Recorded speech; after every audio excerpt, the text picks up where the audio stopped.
കളി തോറ്റാലെന്നല്ലേ ഒരു കിടില റെക്കോർഡ് നമ്മൾ വരില്ലേ? അതേത് റെക്കോർഡ്? ഒരു ODI ഇന്നിങ്സിലെ എല്ലാ ഓവറും സ്പിന്നെറിഞ്ഞെന്നുള്ള റെക്കോർഡ്.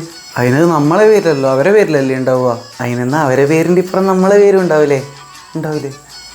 മനെ കൊണ്ടൊന്നും പറയിക്കുന്നില്ല. നമ്മളെന്തായാലും ഒരു ഗതികെട്ട ടീം തന്നെ. ഈ സമയത്ത് വെസ്റ്റ് ഇൻഡീസിന് ഒരു 3 കളി തോൽപ്പിക്കാൻ പറ്റിയിട്ടില്ലേ പിന്നെ ആരെ തോൽപ്പിക്കാൻ പറ്റുക?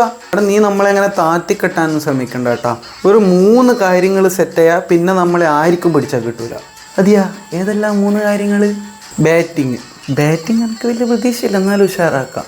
Bowling okay. ഫീൽഡിങ് ഇത് 3 ഒത്ത് വരട്ടെ മോനെ. പിന്നെ Australia, India, England, New Zealand, South ആഫ്രിക്കയും വരെ വിചാരിച്ച് നമ്മളെ പിടിച്ചാൽ കിട്ടൂല. ഫീൽഡിങ് അതൊരു തരം അല്ലടോ. ബാറ്റിങ്ങും ബോളിങ്ങും ഫീൽഡിങ്ങും അല്ലാണ്ട് പിന്നെ എന്നാണ് ക്രിക്കറ്റിലുള്ള ചിയർ ലീഡിങ്ങാ? കൂടുതൽ ടഫ് ക്വസ്റ്റ്യൻസ് ഒന്നും വേണ്ട. നീ നാഗിൻ ഡാൻസ് പ്രാക്ടീസ് ചെയ്തോ? പോയി പ്രാക്ടീസ് ചെയ്യ്. ഇനി ആൾ ചിയർ ലീഡിങ് ജയിക്കാൻ വേണ്ടിയിട്ടാണോ നാഗിൻ ഡാൻസ് പ്രാക്ടീസ് ചെയ്യാൻ പറഞ്ഞത്?